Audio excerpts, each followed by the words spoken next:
extinción de la patria potestad. Uno podría decir la patria potestad en Roma no bien era perpetua. Eso no quiere decir que no se extinga.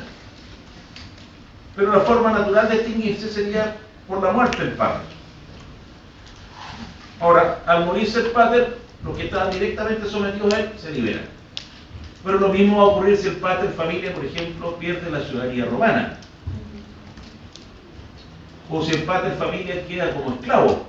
Claro que en este último caso, no olviden que el que quedó como esclavo, si fue por cautiverio de guerra y vuelve, se sustrae los efectos del cautiverio, el jus post divinium va a determinar que recupera su antigua situación jurídica y por tanto recupera la patria potestad.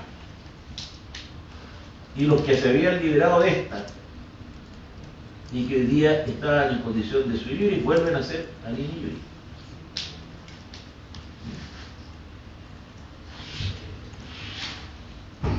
Claro, porque a diferencia de la muerte, entonces cuando hablamos de la extinción de la patria potestad y no hace un esquema y dice hay causales fortuitas, aunque la muerte sea un hecho cierto, no sabemos si va a llegar, en qué momento, sino que va a llegar. Se sabe que va a llegar, pero no sabemos cuándo. Y puede ser que el hijo se muera antes que el padre.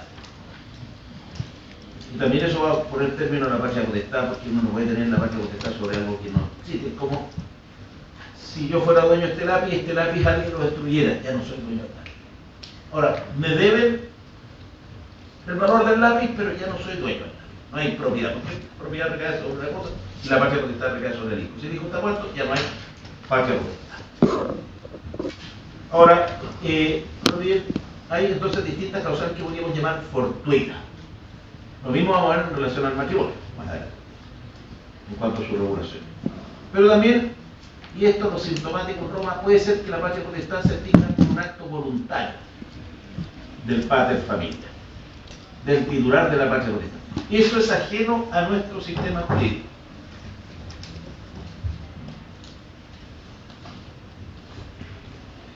Salvo que uno considere el abandono de los hijos como una suerte de renuncia a la patria potestad. Pero uno, en nuestro sistema, no encuentra una norma que establezca que es el titular de la patria potestad el que se puede desprender de ella y liberar al hijo de esta condición dejándolo como emancipado. En cambio, en Roma, originariamente no existía, pero los juristas dijeron, sí se puede crear. Y recurrieron a una sanción que estaba contenida en la ley de las 12 tablas, que sancionaba al padre que abusara de un poder que era el de dar inmancipium a los hijos. Muy bien, ¿qué puedo hacer yo con un hijo? Necesito que alguien me preste dinero. ¿Cuál es el riesgo para el que presta dinero? Evita. Corre el riesgo que no le devuelvan el dinero. De hecho, si yo le paso a usted mi dinero, ya estoy corriendo un riesgo. Que usted no me lo devuelva. No es lo mismo pájaro hermano que 100 bolas. No es lo mismo tener algo incorporado en el patrimonio, pero además ahí como suyo, al que alguien le deba, aunque ese crédito también esté en su patrimonio. ¿No? Cuando uno mira el activo, el patrimonio de una persona, hay derechos reales sobre cosas que puedo hacer valer contra cualquiera y derechos personales o créditos que solo puedo perseguirlos del deudor. ¿Y quién me garantiza que el deudor me va a pagar? Entonces, para asegurar el pago, la primera gran garantía era el cuerpo del deudor. Muy bien, la posibilidad de quedar como esclavo si es que no había interesado en pagar la deuda y que uno no la pagaba. Después eso se limitó. Pero durante largo tiempo existió en Roma la posibilidad de no colocarse uno en esa situación, sino que dejar a un hijo inmancipio. Luego, si no se pagaba la deuda, el acreedor, en vez de andar persiguiendo a su deudor, hacía efectivo el poder de vender a ese que no era hijo suyo. Bueno, primero vaciarlo en el mercado, para ver si alguien pagaba la deuda. Puede ser que vaya a estar el propio padre, o algún familiar. Pero si no hay interesado, se le vendía al cine como esclavo, para pagarse la deuda. Entonces, ¿qué función cumplía el hijo ahí? queda como varán. Se dice que está en una situación de cuasi esclavitud, porque está en una situación muy parecida a la de un esclavo, porque también podía yo dejar un esclavo mío en garantía, pero con la diferencia es que el esclavo jurídicamente hablando era una cosa. Entonces, este poder que tenía el padre se ejercía muy excepcionalmente. Y por eso que la ley de las 12 tablas decía, si tú lo haces 3 veces consecutivas con un hijo, pierdes la patria potestad, porque estás abusando de un poder. Eso ya lo encontramos en la ley de las 12 tablas, y ya da cuenta de que estos poderes, por muy absolutos que sean, eventualmente podría justificarse por alguna razón privar al titular de ella. ¿Y qué dijeron los juristas? Bueno, aquí está la solución. Un padre puede perfectamente determinar que su hijo sea conveniente quizás que tenga su propia situación patrimonial. No bien, todavía no existían los peculios. Por tanto, al hijo que hacía uno, lo emancipaba. ¿Y cómo lo hacía? Por eso se llama emancipatio, simulando 3 emancipaciones. Para dejarlo inmancible, pero esto solo simulado, como si te estuvieras colocando en esta situación. Pero esto no es lo que está ocurriendo en los hechos, simplemente con un amigo estamos simulando. Para que luego, como consecuencia de la tercera emancipación, el hijo quede libre de la patria potestad. Esto tiene ciertos bemoles técnicos, pero es parecido a lo que yo hago con un esclavo. Al esclavo yo también lo puedo liberar. Ahí se habla de manunicio, porque el origen viene de manus, que significa poder, y metere, desprender. En el caso de los hijos se llama emancipación. Esto era una pregunta a la prueba, pero parece que nadie la contestó, salvo hubo un alumno que lo contestó, o 2 alumnos, de los 2 cursos. Por tanto, es una pregunta que eliminé en parte espontánea. La mayoría dijo que la manunición era la forma como se liberaba un esclavo. Pero cuando se pregunta cómo se libera a los hijos, ¿cómo se llama? La mayoría no sabían. Quizás porque no le dimos tanta importancia, pero no olviden, se llama emancipación. ¿Qué es la emancipación? No es lo que en Chile llamamos emancipación.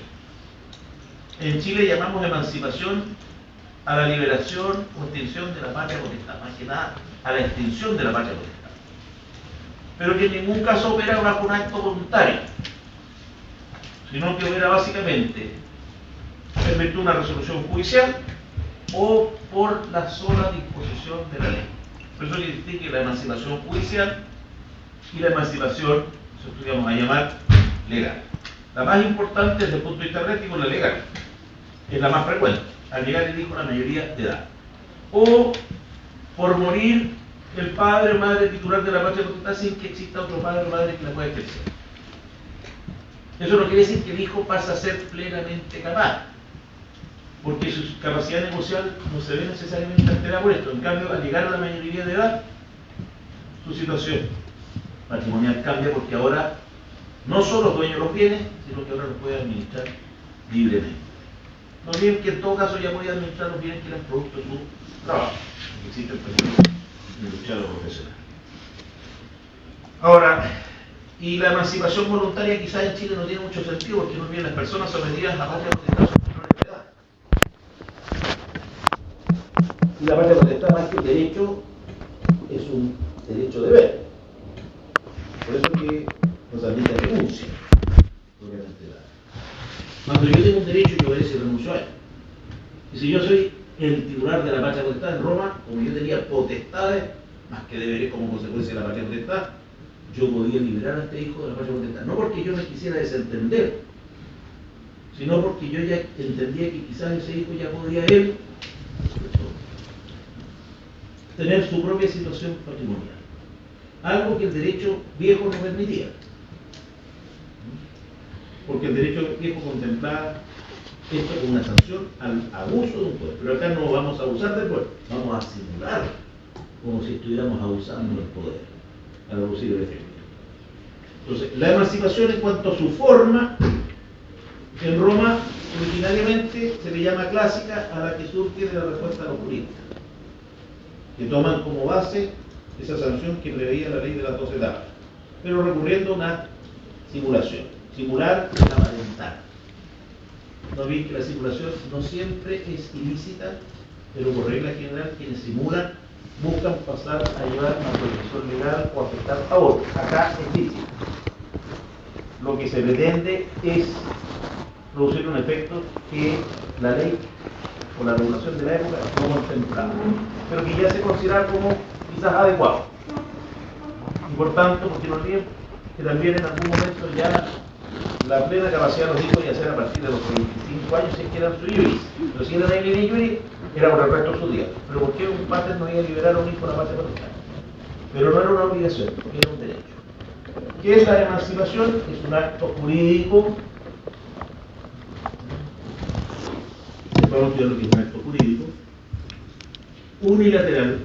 La única voluntad que interesa aquí es la del padre, solemne, y que tiene como efecto dejar al hijo en condición de sui juris.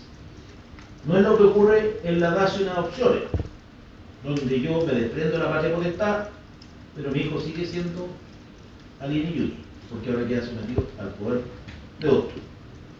Por eso que aquí podríamos decir que la emancipación es renunciar al poder, pero con una forma, por eso solemne. Ahora, la forma fue la que fue variando. Primero la clásica, que es la que surge de la actividad de los juristas, la anastasiana y finalmente la justiniana, que son, por así decirlo, supuestos en que se traduce la emancipación en una declaración, ¿sí? Y ya no en esta parafernalia de tener que estar simulando para producir un efecto que el derecho considera como una sanción más que como el ejercicio de un derecho.